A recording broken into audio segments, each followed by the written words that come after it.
ஞாபகத்துக்கு வர்றது மணக்குள விநாயகர், அரவிந்தர் ஆசிரமம், வில்லியனூர் மாதான் சொல்லி இவங்க எல்லாரும் ஞாபகத்துல வருவாங்க. அது மட்டும் இல்ல, மகாகவி பாரதியார் அவர்கள் இருந்த மண், பாவேந்தர் பாரதிதாசன் அவர்கள் பிறந்த மண். அது மாதிரி இன்னும் சிறப்புகளை அடுக்கிக்கிட்டே போலாம். ஆனா அரசியல்னு வந்துட்டா ஒரு முக்கியமான விஷயத்தை பத்தி நம்ம சொல்லி ஆகணும். 1977ல புரட்சி தலைவர் எம்ஜிஆர் அவர்கள் தமிழ்நாட்டில் ஆட்சி அமைச்சாங்க.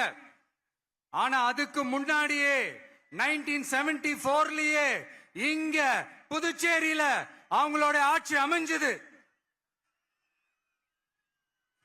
அதனாலதான் அப்பவே சொன்னாங்க, நமக்காக வந்தவர் எம்ஜிஆர், அவரை தமிழ்நாட்டில் மிஸ் பண்ணிடாதீங்கன்னு நமக்கு அலர்ட் பண்ணதே புதுச்சேரி தான். அப்படிப்பட்ட புதுச்சேரியை நம்மளால மறக்க முடியுமா? அது மட்டும் இல்ல, இங்க இருக்கிற மக்கள் தமிழ்நாடு மாதிரியே புதுச்சேரி மக்களும் என்ன கிட்டத்தட்ட ஒரு 30 வருஷமா என்ன தாங்கி பிடிச்சுக்கிட்டு இருக்கிறீங்க.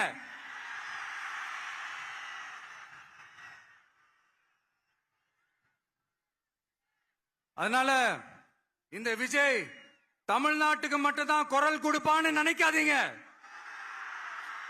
அப்படி பண்ணாத தவறு புதுச்சேரி மக்களுக்கும் சேர்த்து தான் குரல் கொடுப்பான். அது என்னுடைய கடமையும் கூட. அதனாலதான் இங்க நீங்க ஃபேஸ் பண்ற பிரச்சனைகளை பத்தி இன்னைக்கு நான் பேசுறதுக்காக வந்திருக்கிறேன். அது மட்டும் இல்ல, இந்த புதுச்சேரி கவர்மெண்ட்டை பத்தி நாம சொல்லியே ஆகணும். இது டெஃபினட்டா தமிழ்நாட்டில் இருக்கிற மாதிரி நம்ம திமுக கவர்மெண்ட் மாதிரி கிடையவே கிடையாது. ஏன்னா வேற ஒரு அரசியல் கட்சி நடத்துற நிகழ்ச்சியாகவே இருந்தாலும் அந்த நிகழ்ச்சிக்கு தன்னெழுச்சியா வர நம்ம மக்களுக்கு பாதுகாப்பு கொடுத்து பாரபட்சமே காட்டாம இந்த கவர்மெண்ட் நடந்துகிட்டு இருக்கிறாங்க. அப்படிப்பட்ட இந்த புதுச்சேரி கவர்மெண்ட்டுக்கும் நம்ம புதுச்சேரி சிஎம் சார் அவர்களுக்கும் இந்த நேரத்தில் என்னுடைய மனப்பூர்வமான நன்றிகளை தெரிவிச்சுக்கிறேன். இத பார்த்தாவது தமிழ்நாட்டில் இருக்கிற அந்த திமுக கவர்மெண்ட் கத்துக்கிட்டா நல்லா இருக்கும்.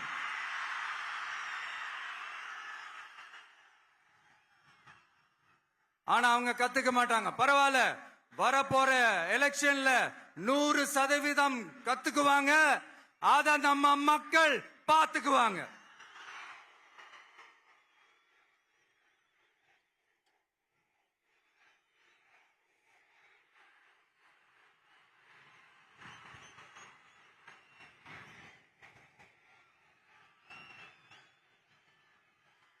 புதுச்சேரியில் இருக்கிற கவர்மெண்டோட கூட்டணி ஆட்சியில இருந்தாலும் புதுச்சேரிய ஒன்றிய அரசு எதிலையுமே கண்டுக்கல என்றது புதுச்சேரி மக்களான உங்களுக்கு நல்லாவே தெரியும். மாநில அந்தஸ்து கோரிக்கையை மட்டுமா கண்டுக்கல, இங்க வளர்ச்சி ஏற்படவும் துணை நிக்கவே இல்லைன்னு கேள்விப்படுறோம். இந்த புதுச்சேரிக்கு இன்னும் மாநில அந்தஸ்து கொடுக்கல. மாநில அந்தஸ்து வேணும்னு கேட்டு பல முறை சட்டசபையில தீர்மானம் போட்டு ஒன்றிய அரசுக்கு அனுப்பி வச்சுக்கிட்டே இருக்கிறாங்க. இந்த வருஷம் கூட மார்ச் மாசம் 27ஆம் தேதி 2025 அன்னைக்கு ஒரு தீர்மானம் போட்டாங்க. அது மாநில அந்தஸ்து வேணும்னு கேட்டு ஒன்றிய அரசுக்கு அனுப்புற 16வது தீர்மானம். புதுச்சேரி காரைக்கால் பகுதிகளில் மூடப்பட்ட 5 மில்கள், பல்வேறு தொழிற்சாலைகளை மீண்டும் திறக்கிறதுக்கு இதுவரைக்கும் ஒரு துரும்ப கூட கிள்ளி போடல. பல்லாயிரக்கணக்கான இளைஞர்களோட வேலை வாய்ப்புக்காக எதையுமே செய்யல. இங்க ஒரு ஐடி கம்பெனி உருவாகணும்ன்றது எண்ணமே இல்ல.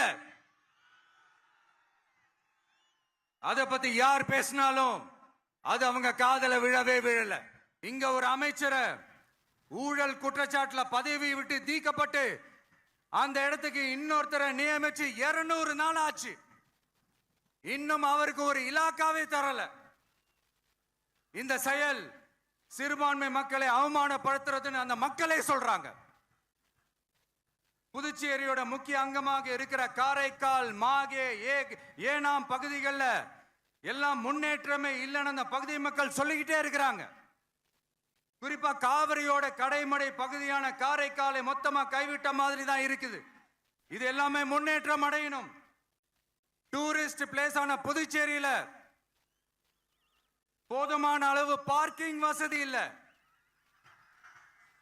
போதுமான அளவு கழிப்பறை வசதி இல்ல. இதெல்லாமே மேம்படுத்தணும்.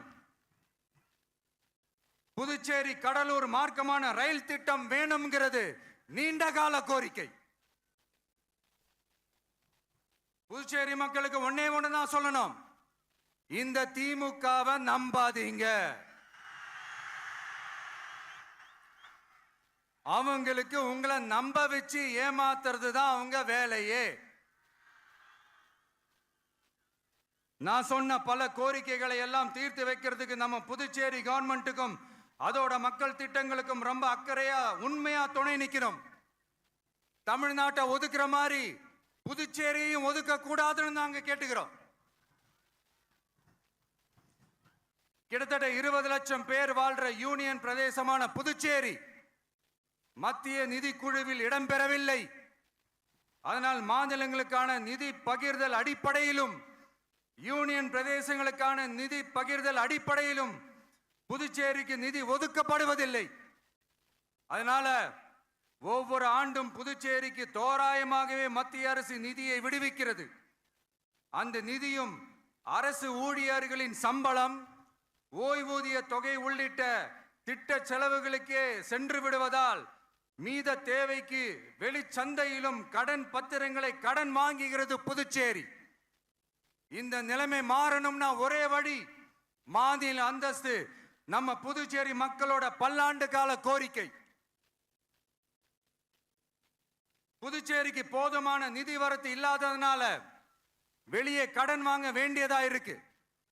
புதுச்சேரியோட கடனை குறைச்சு தற்சார்பு பொருளாதாரத்தை வளர்த்தெடுக்க திட்டங்கள் வகுக்கப்பட வேண்டும். மாநில அந்தஸ்து வாங்கினா மட்டும் போதாது இல்லையா, தொழில் வளர்ச்சியும் தேவையாச்சே. புதுச்சேரி தென்னிந்தியாவின் முன்னணி இண்டஸ்ட்ரியல் ஹப்பாக மாற்ற எல்லா முயற்சிகளும் எடுக்க வேண்டும். இந்திய அளவில் ரேஷன் கடைகளே இல்லாத மாநிலம் புதுச்சேரி தான். ஏழை எளிய மக்களுக்கு வாழ்வாதாரமே ரேஷன் கடைகள் தான். மற்ற மாநிலங்கள்ல இருக்கிற மாதிரி இங்கேயும் அரிசி, சர்க்கரை, பருப்பு, கோதுமை, எண்ணெய்னு அனைத்து பொருட்களும் வழங்கும் முறை சீராக்கப்பட வேண்டும். கடைசியா மீன் பிடிக்க செல்லும் காரைக்கால் மீனவர்களை அடிக்கடி கைது செய்யும் இலங்கை கடற்படை அவர்களின் படகுகளையும் பறிமுதல் செய்து விடுகிறது. அதனால் நீண்ட போராட்டங்களுக்கு பிறகு அவர்கள் விடுவிக்கப்பட்டாலும் படகுகள் கிடைக்காததால் படு மோசமான நிலைக்கு தள்ளப்படுகின்றனர். இந்த நிலை மாற வேண்டும். நான் மறுபடியும் சொல்றேன், இந்த விஜய் புதுச்சேரி மக்களுக்காகவும் எப்பவும் துணை நிற்பான். வரப்போற புதுச்சேரி தேர்தல் களத்துல நம்மளுடைய தமிழக வெற்றி கழகத்தின் கொடி பட்டொளி வீசி பறக்கும். கான்பிடென்டா இருங்க, நல்லதே நடக்கும், வெற்றி நிச்சயம். மீண்டும் சந்திக்கும் வரை நன்றி, வணக்கம்.